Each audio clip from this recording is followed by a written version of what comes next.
विश्व के सबसे बड़े युद्ध महाभारत के चक्रव्यूह की क्या खास बातें थीं, आइए जानते हैं। चक्र यानी पहिया और व्यूह यानी गठन। पहिए के जैसा घूमता हुआ व्यूह है चक्रव्यूह। कुरुक्षेत्र युद्ध का सबसे खतरनाक रणतंत्र था चक्रव्यूह। यद्यपि आज का आधुनिक जगत भी चक्रव्यूह जैसे रणतंत्र से अनभिज्ञ है। चक्रव्यूह या पद्मव्यूह को भेदना असंभव था। द्वापर युग में केवल 7 लोग ही इसे भेदना जानते थे। भगवान कृष्ण के अलावा अर्जुन, भीष्म, द्रोण, कर्ण, अश्वत्थामा और प्रद्युम्न ही व्यूह को भेद सकते थे। अभिमन्यु केवल चक्रव्यूह के अंदर प्रवेश करना जानता था। चक्रव्यूह में कुल 7 परत होती थी। सबसे अंदरूनी परत में सबसे शौर्यवान सैनिक तैनात होते थे। यह परत इस प्रकार बनाए जाते थे कि बाहरी परत के सैनिकों से अंदर की परत के सैनिक शारीरिक और मानसिक रूप से ज़्यादा बलशाली होते थे। सबसे बाहरी परत में पैदल सैन्य के सैनिक तैनात हुआ करते थे। अंदरूनी परत में अस्त्र शस्त्र से सुसज्जित हाथियों की सेना हुआ करती थी। चक्रव्यूह की रचना एक भूल भुलैया के जैसे होती थी, जिसमें एक बार शत्रु फंस गया तो घन चक्र बनकर रह जाता था। चक्रव्यूह में हर परत की सेना घड़ी के कांटे के जैसे ही हर पल घूमती रहती थी। इससे व्यूह के अंदर प्रवेश करने वाला व्यक्ति अंदर ही खो जाता और बाहर जाने का रास्ता भूल जाता।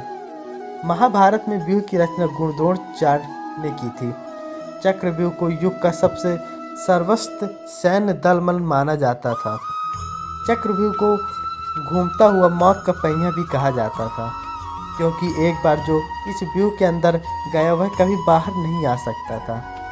यह पृथ्वी की ही तरह अपने आकाश में घूमता था, साथ ही साथ हर परत भी परिक्रमा करती हुई घूमती थी।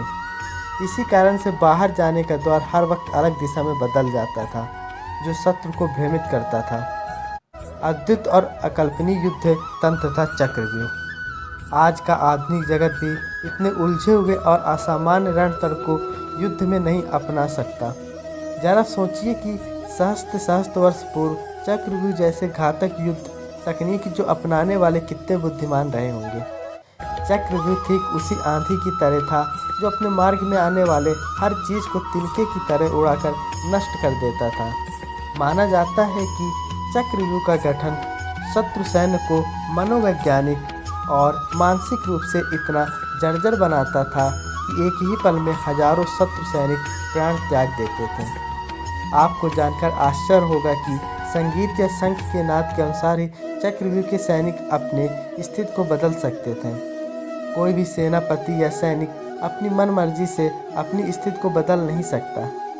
अद्भुत अकल्पनीय सदियों पूर्व ही इतने वैज्ञानिक रीति से अनुशासित रणनीति का गठन करना सामान्य विषय नहीं है। हमें गर्व होना चाहिए कि हम उस देश के वासी हैं जिस देश में सदियों पूर्व के विज्ञान और तकनीक का अद्भुत निदर्शन देखने को मिलता है। निसंदेह चक्रव्यूह न भूतो न भविष्यत युद्ध तकनीक था। न भूतकाल में किसी ने देखा और न भविष्य में कोई इसे देख पाएगा। मध्य प्रदेश के एक स्थान और कर्नाटक के शिव मंदिर में आज भी चक्रव्यूह बना हुआ है। हिमाचल प्रदेश में 16 सिंगी नामक जगह पर भी अंकित है। धन्यवाद।